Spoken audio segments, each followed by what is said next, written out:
Capítulo 3. Mientras me guiaba escaleras arriba, me recomendó que escondiera la vela y que no hiciera ruido, porque su amo tenía cierta extraña idea acerca de la habitación donde me iba a alojar, y no dejaba con gusto entrar allí a nadie. Pregunté la razón. Contestó que no lo sabía, solo hacía 2 años que servía allí, y pasaban tantas cosas raras que no podía comprenderlas. Demasiado atontado, yo también para ser curioso, cerré la puerta y miré alrededor en busca de la cama. Todo el mobiliario consistía en una silla, un armario, ropero y un gran cajón de roble con aberturas cuadradas en la parte superior, como las ventanillas de un coche. Habiéndome acercado a él, miré por dentro y descubrí que era una especie de extraña cama antigua ideada, muy acertadamente, para obviar la necesidad de que cada paso de la familia tuviera su propio aposento. En efecto, formaba una pequeña alcoba, y el alféizar de la ventana servía de mesa. Descorrí el tablero de un lado, entré en ella con la luz, lo volví a cerrar y me hallé seguro contra la vigilancia de Heathcliff y de todos los demás. El pollete donde coloqué la vela tenía unos cuantos libros apolillados apilados en el rincón y estaba cubierto de inscripciones arañadas en la pintura. Esos letreros, sin embargo, no eran más que el mismo nombre repetido en toda clase de caracteres grandes y pequeños. Catherine Earnshaw, aquí y allí, con las variantes de Catherine Heathcliff y Catherine Linton. Algo mareado, apoyé mi cabeza contra la ventana otra vez y continué deletreando Catherine Earnshaw, Heathcliff, Linton, hasta que cerré los ojos, pero no había descansado ni 5 minutos cuando una avalancha de letras blancas salieron de la oscuridad tan vivas como espectros.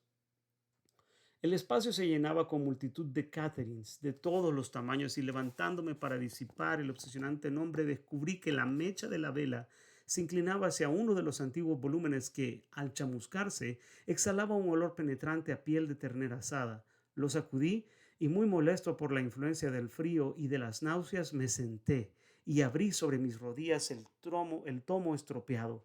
Era una Biblia impresa en finos caracteres y que olía terriblemente a humedad. Una hoja suelta llevaba la inscripción Catherine Earnshaw, su libro, y una fecha de hacía un cuarto de siglo. Lo cerré y cogí otro y luego otro, hasta que los examiné todos. La biblioteca de Catherine era selecta y su estado de destrucción probaba que se había usado bastante, aunque no con buen fin, pues casi ningún capítulo había escapado a un comentario con tinta, o por lo menos a la apariencia de tal, llenando todos los márgenes que el impresor había dejado. Algunos eran frases sueltas, otras partes tenían la forma de un diario regular, garabateado con mano inexperta de niño. A la cabeza de una página en blanco, verdadero tesoro probablemente cuando dieron con ella, me divirtió muchísimo contemplar una excelente caricatura de Joseph, toscamente dibujada, pero de acusado perfil bien esbozado. Un inmediato interés se despertó en mí por la desconocida Catherine y empecé entonces a descifrar sus borrosos jeroglíficos. ¡Qué horrible domingo! Empezaba el párrafo debajo. Quisiera que mi padre volviera pronto. Hindley es un detestable sustituto. Su conducta con Heathcliff es cruel. Heathcliff y yo vamos a rebelarnos. Hemos dado nuestro paso inicial esta noche. Todo el día ha estado lloviendo a cántaros. No pudimos ir a la iglesia, pero Joseph nos congregó en la buhardilla, y mientras Hindley y su mujer se calentaban abajo delante de un confortable fuego, ocupándose de todo menos de leer la Biblia, estoy segura, Heathcliff, el desdichado mozo de labranza, y yo nos vimos condenados a coger nuestros libros de rezo y subir. Estábamos colocados en fila sobre un saco de trigo, suspirando y tiritando de frío, con la esperanza de que Joseph tiritara también, y así su sermón sería corto en su propio provecho. Vana idea. Allí nos tuvo cerca de 3 horas y todavía mi hermano tuvo la frescura de exclamar cuando nos vio bajar: ¿Cómo? ¿Ya han acabado? Los domingos por la noche nos permiten jugar habitualmente, si no hacemos mucho ruido, ahora que una sola risotada es suficiente para que nos castiguen en un rincón. Se os olvida que aquí hay un jefe, dice el tirano. Voy a aniquilar el primero que me ponga de mal humor. Exijo seriedad y silencio. De pronto, encarándose con uno de nosotros, exclama: ¡Ah, niño! ¿Con qué eres tú? Frances, querida, tírale del pelo al pasar. Le estoy oyendo chasquear los dedos. Frances le tiró del pelo con gusto y luego fue y se sentó sobre las rodillas de su marido. Y así estuvieron como dos nenes, besándose y diciéndose tonterías una hora entera. Insensata palabrería de la que deberíamos avergonzarnos.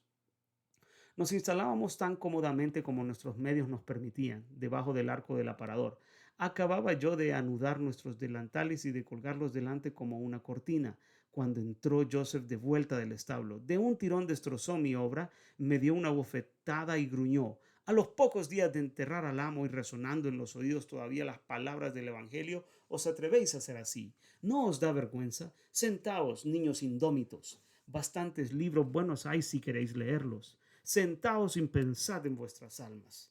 Al decir eso, nos obligó a colocarnos de frente para que pudiéramos recibir de la distante fogata un triste rayo de luz que iluminara el texto del libraco que nos arrojó. No pude soportarlo. Tomé el grasiento volumen por las tapas y lo tiré a la perrera, jurando que odiaba los buenos libros. Heathcliff, de un puntapié, lanzó el suyo también, al mismo lugar. Entonces se armó una pelotera. Señor Hindley, gritaba nuestro capellán, señor, venga usted aquí. La señora Cathy ha roto las tapas del yelmo de salvación y Heathcliff ha dado un puntapié al primer tomo del camino de perdición. Es por completo irritante que los deje usted portarse de esta manera. Ah, el difunto señor ya les hubiera dado su merecido, pero por desgracia ya no está entre nosotros.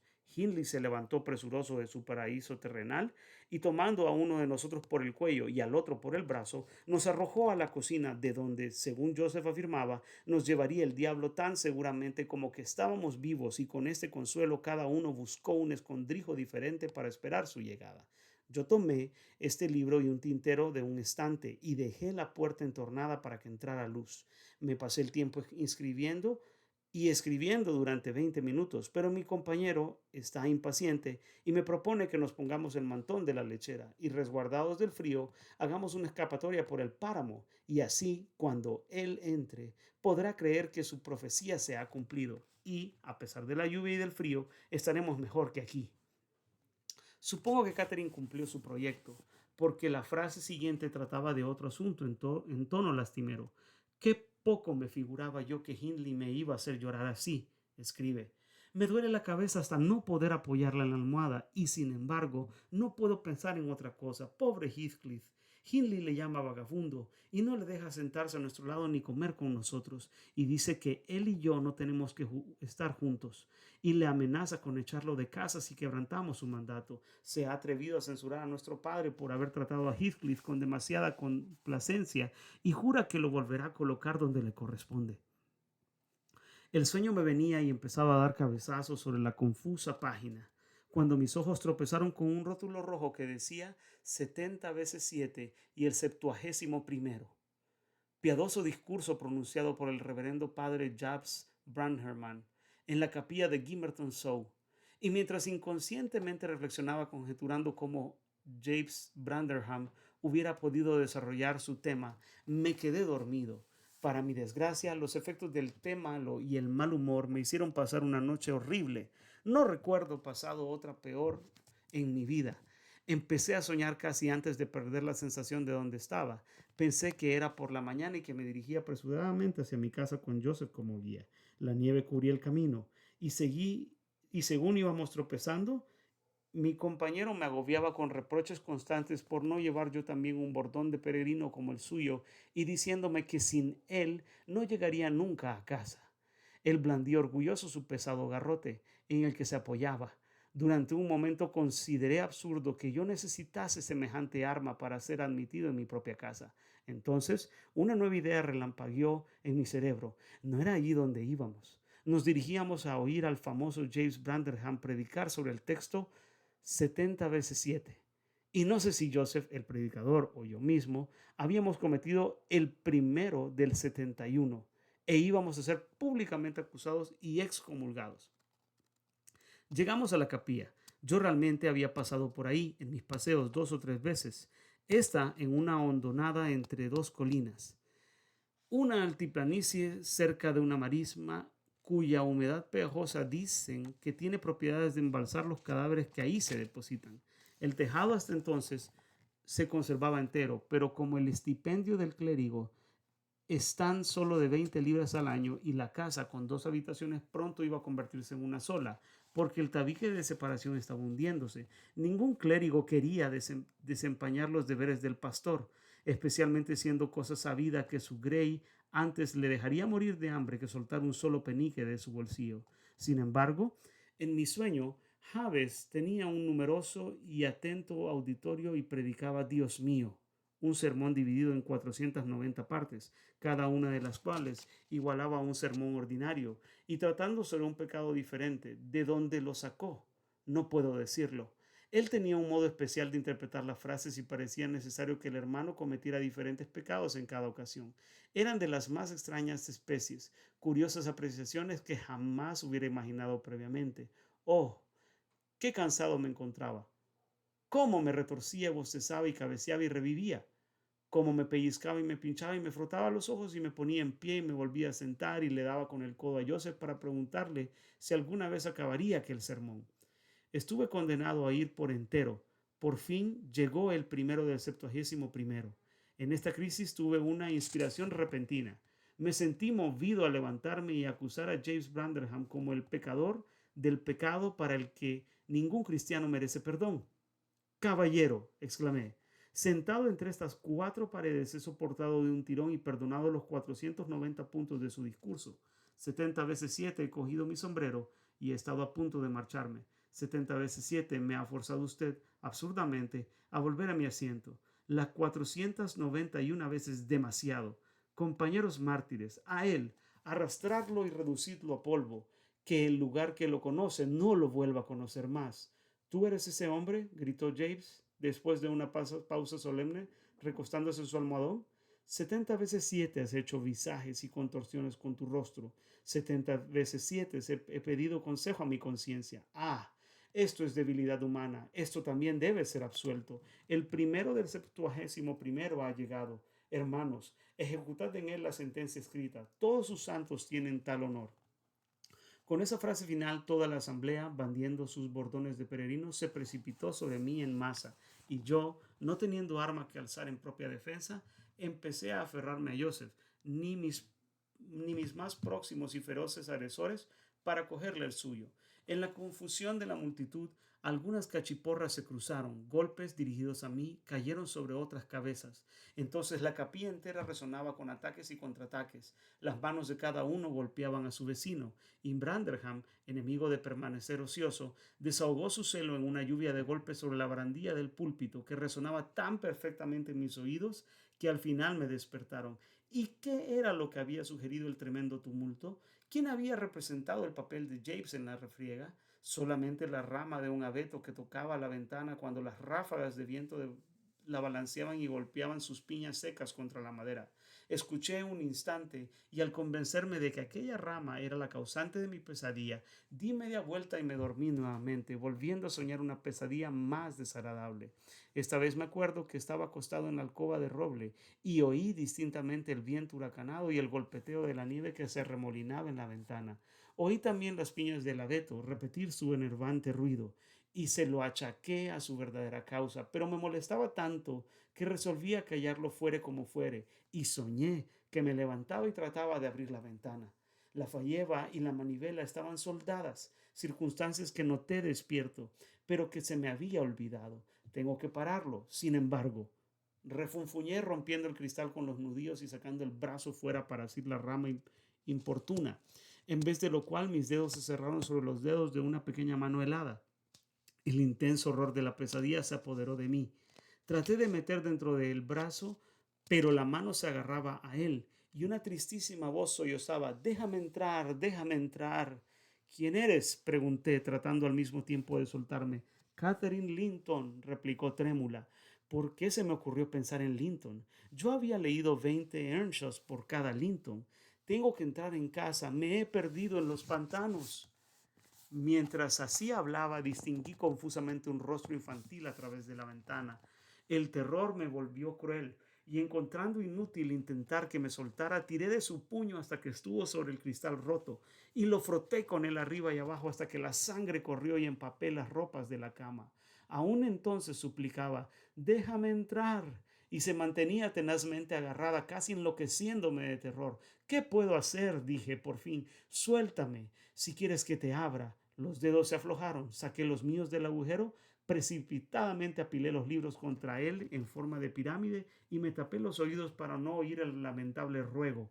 Me pareció que los tuve tapados como un cuarto de hora, pero en el instante en que volví a escuchar otra vez, allí estaba el lamentable grito sollozando. «¡Vete!», grité. «Nunca te dejaré entrar, aunque estés 20 años pidiéndomelo».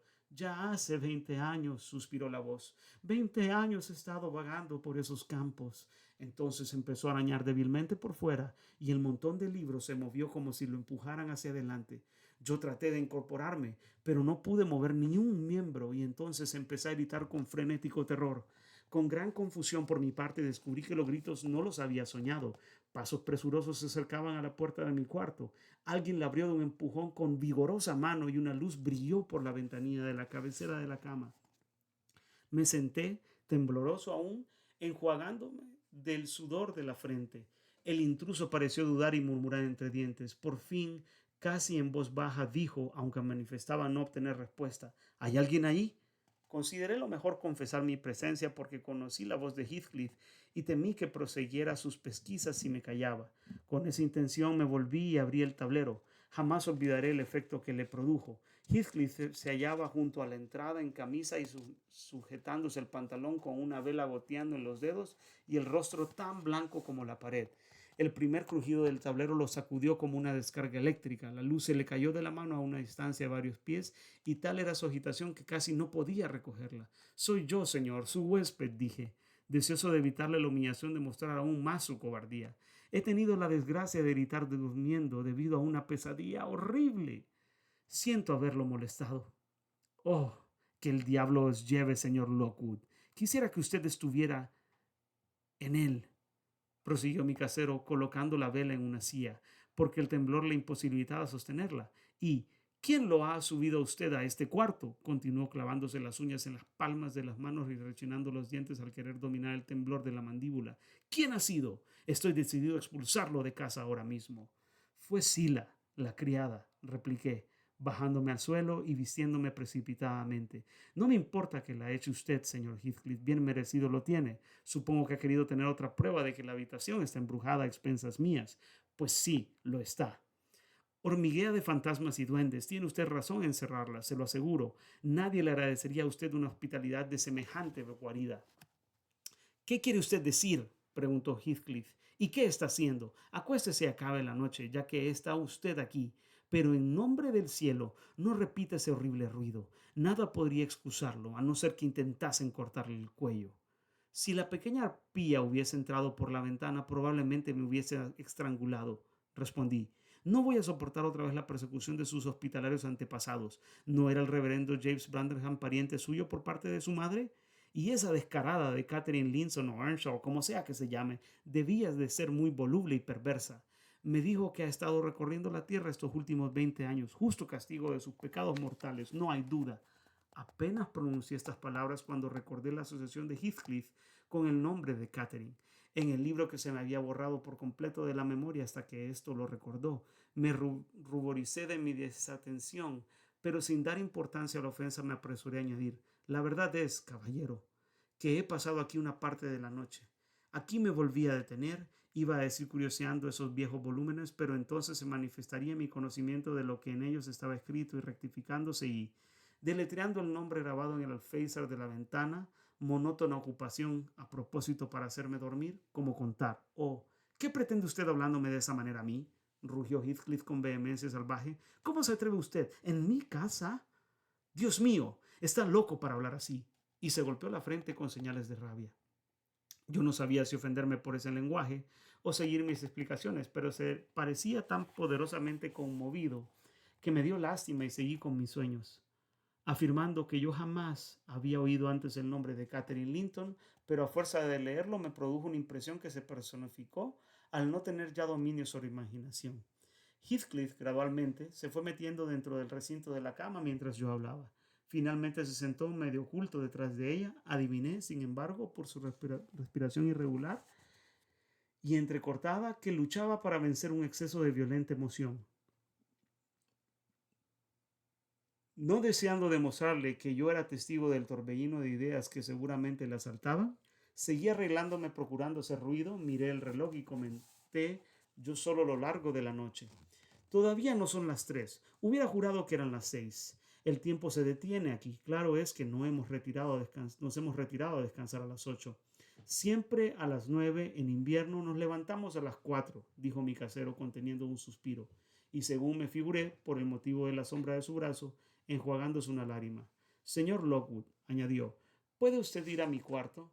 Ya que con su grito ha conseguido usted desvelarme, y si baja tan temprano, no hará usted más que molestar.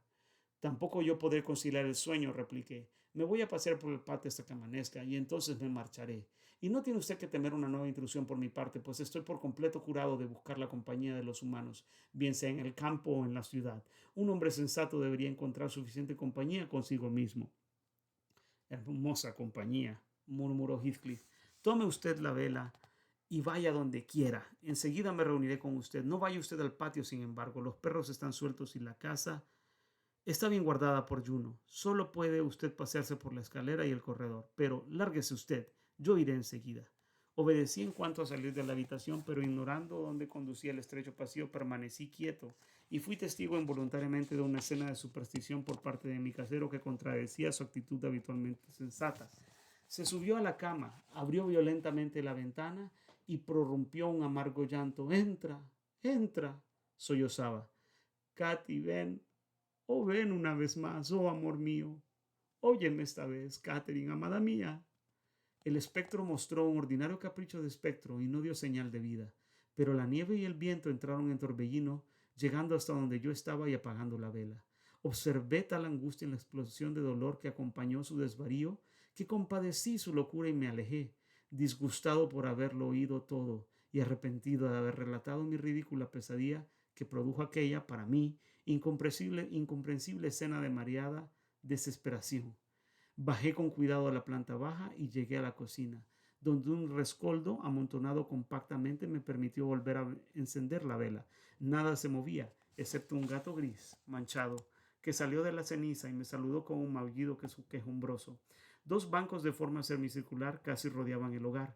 Me tumbé en uno de ellos y el gato Grimalkin de un salto se subió al otro. Ambos estábamos cabeceando cuando alguien invadió nuestro reino.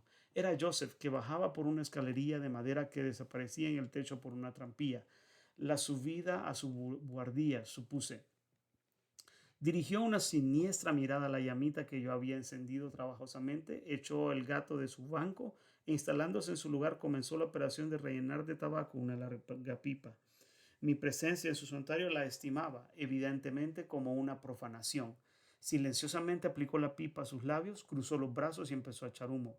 Le dejé gozar de ese placer sin molestarme, y después de lanzar su última bocanada y de exhalar un profundo suspiro, se levantó y se marchó tan solamente como había llegado. Unas pisadas más elásticas se oyeron después, y ya abría yo la boca para saludar cuando la volví a cerrar sin acabar el saludo, porque Hareton Earnshaw hacía sus oraciones sotto voce, en una serie de palabrotas dirigidas a cuanto tocaba, mientras que revolvía un rincón buscando una azada o una pala para abrir paso en la nieve. Miró por encima del respaldo del banco, dilatando su nariz por todo saludo. Adiviné por sus preparativos que ya se podía salir y abandonando mi duro lecho, hice un movimiento para seguirle. Lo notó y empujó con la punta de su azada a una puerta interior, indicándome con un sonido inarticulado el lugar donde tendría que ir si cambiaba de sitio. Daba al salón, donde ya bullían las mujeres, Sila, alzando llamaradas en la chimenea con un enorme fuelle, y la señora Heathcliff de rodillas en el suelo leyendo un libro a la luz de la fogata. Tenía la mano interpuesta entre el calor de la chimenea y los ojos. Parecía absorta en su ocupación, desistiendo de ella solamente para regañar a la criada por cubrirla de chispa o para apartar un perro de cuando en cuando que aproximaba el hocico demasiado a su cara. Me sorprendió ver a Heathcliff ahí también. Estaba de pie junto al fuego, de espaldas a mí, acabando de hacer una escena violenta a la pobre Sila, quien de cuando en cuando interrumpía su trabajo para estirar la punta del delantal y proferir un largo suspiro. «¿Y tú inútil!», exclamaba cuando yo entré, dirigiéndose a su nuera y empleando epítetos realmente brutales.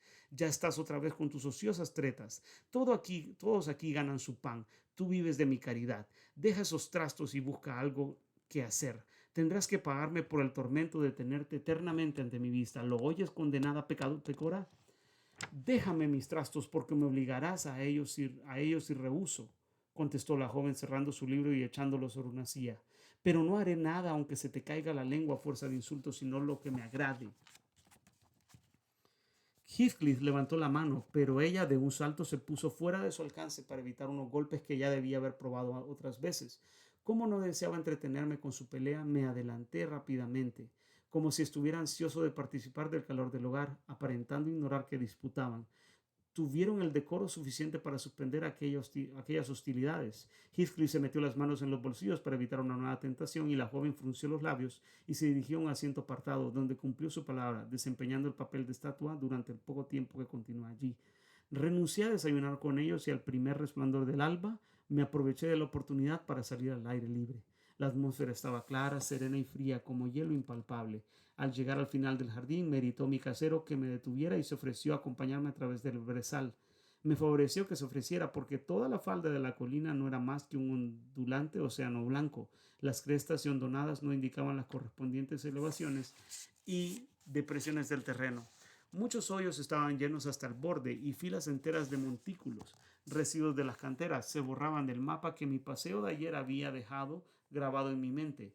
Yo había notado a un lado de la carretera, con intervalo de 6 o 7 yardas, una fila de piedras derechas que seguían a lo largo del páramo. Estaban erguidas y blanqueadas con cal, con el fin de servir de guía en la oscuridad, y también cuando una nevada como la presente confundía los prófugos cenagales a cada lado de la tierra firme. Pero exceptuando algún punto sucio asomando aquí y allá, toda traza de su existencia había desaparecido, y mi acompañante juzgó necesario avisarme frecuentemente para que me dirigiera a la derecha o a la izquierda, aun cuando me figuraba que me seguía perfectamente los mojones del camino. Cambiamos poca conversación y se detuvo a la entrada de la granja de los tordos, diciendo que a partir de ahí ya no era fácil extraviarse. Nos despedimos con una rápida inclinación de cabeza y entonces seguí adelante confiando en mis propios recursos, porque el pabellón del portero estaban tan deshabitados como ahora. La distancia desde la valla hasta la granja es de 2 millas. Creo que me las compuse para que se convirtieran en 4, pues me perdí entre los árboles y me hundí en la nieve hasta el cuello, situación que solo los que la hayan experimentado sabrán apreciar. De todos modos, fueran como fuesen mis pasos errantes, daban las 12 en el reloj al entrar en mi casa, y así correspondía exactamente 1 hora cada milla del camino ordinario desde Cumbres Borrascosas. El ama de llave y los demás criados corrieron a recibirme alborozadamente, pues casi me habían dado por muerto. Todos declararon que habían perdido la esperanza de que regresase vivo y estaban discurriendo cómo podrían arreglarse para encontrar mi cadáver. Los tranquilicé ahora que ya me veían de vuelta y aterido hasta la médula de los huesos subí a mi habitación, donde, después de haberme cambiado de ropa y paseado de arriba abajo durante más de media hora para restablecer la circulación de la sangre, fui a mi despacho, débil como un ser recién nacido, tal vez demasiado débil para disfrutar con la alegre fogata y el café humeante que la criada había preparado para reanimarme.